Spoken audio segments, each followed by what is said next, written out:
Engineer Onyimba Chiamaka, a computer engineer. I've worked as a system engineer for 10 years until I started my agribusiness in 2015. My journey into agribusiness started in 2015 when I had the idea to build an application that will help farmers get value for the efforts that they put in the farm and bring the rural farmers out of poverty. As I started my research, I learned that there is more to agriculture than a layman's knowledge. The farmers are not as impoverished as is being portrayed, but there is need to develop the agricultural value chain to create wealth and develop our nation. I noticed that there is no way I will fully understand the challenges faced in agriculture and farming without the prior knowledge of farming itself. I needed to understand the problems facing the production of healthy food and quality food, why food is too expensive in the market, and why we record huge post-harvest losses. Meanwhile, people cannot feed properly in Nigeria. I started attending seminars, conferences, I signed up to online platforms to gain knowledge. I started my farming in 2016. I also started my company, Ama Foods and Agro Processing Enterprise in 2016, where I now process quality dairy. At Ama Foods, we produce yellow, white, Ijebu and coconut dairy, well packaged and affordable, and produced to meet export standards. My journey started as a business initially, but has grown into a passion and a burning desire to create an impact in our society, to change the way things are done in farming and to encourage more young people to go into agriculture. Now, if at least 40% of Nigerian population can own a farm, just 1 acre to a family, it will go a long way in developing this country. The topic I'll be discussing in this video is investment potentials in the cassava value chain. Let me start by saying that you cannot talk about African food without mentioning cassava because it is the basics of our food in Africa. Cassava has different varieties, but the main variety locally known around us are the Somi, the Babadudu, Okoiyawo, and TME 419. They are usually all good for producing gari and fufu, but the TME 419 starch content is usually high, so it's best for industrial use. Other varieties are varieties that have been improved by IITA over time. Example of it is the vitamin A fortified cassava of the TMS series. There are different businesses one can go into when it comes to cassava. It can be processed into many things, so it's left for you to choose which one to go into. Cassava can be processed into gari, fufu, chips, flour, starch, ethanol. Cassava peels as well can also be processed into animal feed. Starch can be used to produce different types of food, pharmaceuticals, cosmetics, paper, cardboard, textiles, air fresheners, gels, battery, drinks and beverages, oil drilling, gum, and many others. There is high demand for cassava starch in Nigeria, so people can go towards that direction. It's a long road, but we must start somewhere. We need more people to produce these things in Nigeria. If not, we will keep importing and killing the economy. I am into processing gari. A lot of people already know how to process gari, so we don't need to talk too much about gari processing. But I will share my experience in doing the gari business. Gari has different types associated to different people and different markets. You have the yellow gari, the Ijebu gari, the Igbo white gari, and the Delta gari. They are all different in their own way. One thing about gari business is that you don't control the market. You sell according to what is sold in the market. If not, a lot of people will not patronize you, irrespective of the cost of production. Sometimes when gari increases or reduces in price, cost of processing remains the same. Only that the price of the cassava has gone down because of its season, but the labor remains the same. You make money from gari when you produce using machines, be it fabricated or electrical. With that, you can produce hundreds of bags in a short time and make money. But it's usually better to learn the business producing manually so as to know everything there is to know.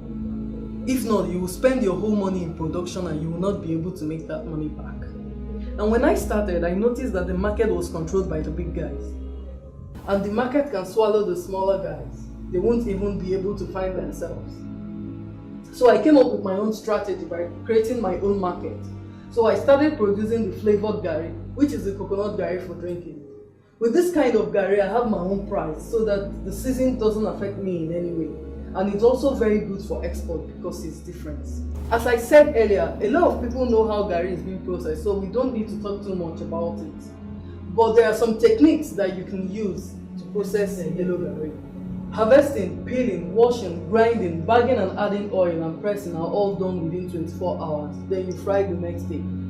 That way it retains its starch and draw while eating. If not, if you're not able to meet up with the process within 24 hours, it will turn black while you make it with hot water. The black I mean is that the color will become very dark and it won't be pleasant in the eyes. It's a rigorous process, that is why the price is usually higher than the rest. Now the coconut gari is usually left for days to ferment, just like Ijebu gari, before you fry. Then you add the coconut while frying it. Another good one is going into cassava peels processing. Click on the link that will be shown on your screen to watch a video on how peels are processed to produce animal feed. The good thing is, be it gari, fufu, chips, flour, starch, ethanol, and peels processing, they all have their local way of producing it. The only thing is, you might not be able to produce in large quantity, but with time you can buy the machines and improve your business. Selling will never be a problem because there is huge market demand for cassava everywhere. Focus on farm management so your cassava farm can yield enough cassava for you to make profit irrespective of the season. If the farm is not properly managed, you will run into losses. Cassava farming is not very stressful. It's something everyone can do. There are opportunities to tap into in the cassava value chain as a starter. You can go into proper farming and sell off after harvest. You can buy from farmers and process into products. You can also process peels to produce animal feed.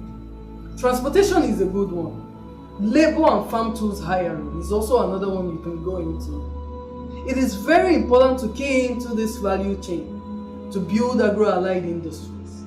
Farming alone cannot develop and sustain the economy without industries. It will all be a waste of time and energy. Major companies that buy starch in Nigeria are PZ, Nigerian Breweries, and other companies, including companies that produce starch itself.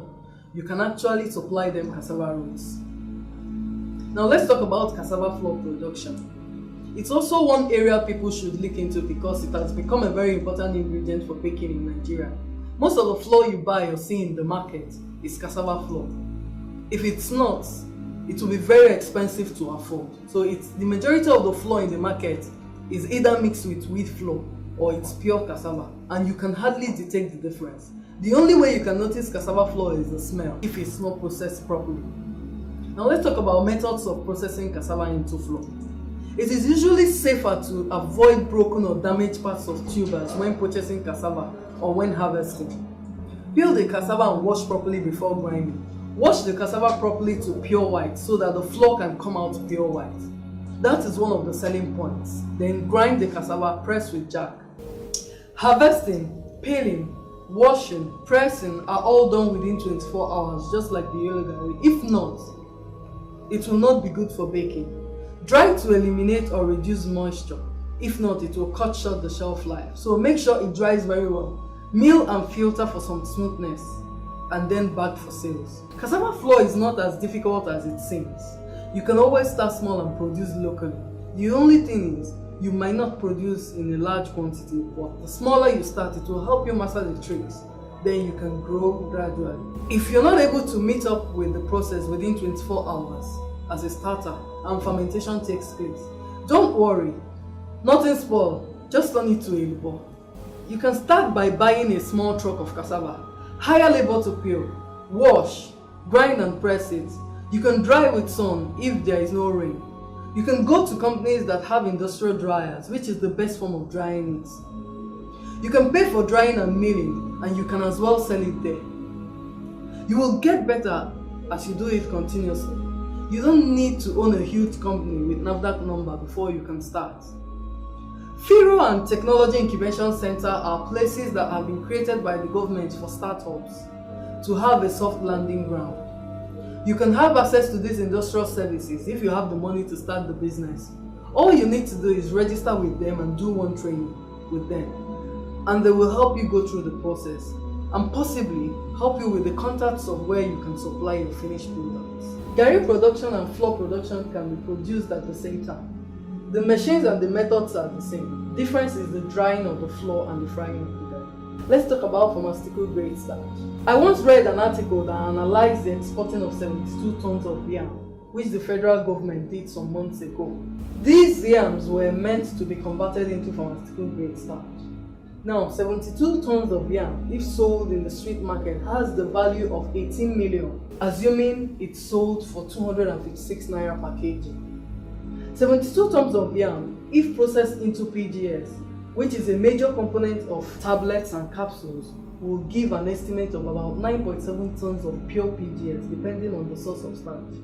Now, 72 tons of yam is worth about 102 million naira if processed into starch. Nigeria produces 50 million metric tons of cassava annually according to FAO, but we only convert it to fufu and garri. If half of it is processed into PGS, we will be making about 35 billion naira per annum in sales. Even though the yams eventually was rejected for one reason or the other, but the article opened my eyes to a lot of things. This is something that is achievable, but we have to start from somewhere. Some people can research further on how PGS can be processed from cassava. If we're able to achieve this in Nigeria, it can go a long way in developing our economy. There are pharmaceutical companies that will be willing to buy. You just need to look. Start small and start sourcing for contacts of buyers. You will always get. It will amaze you how much you will learn and earn if you put your heart to it. I still remain Engineer Chiamaka Onyemba. I live for agriculture. I stand for agriculture. I breathe agriculture. With agriculture, we will change the world. Thanks for listening.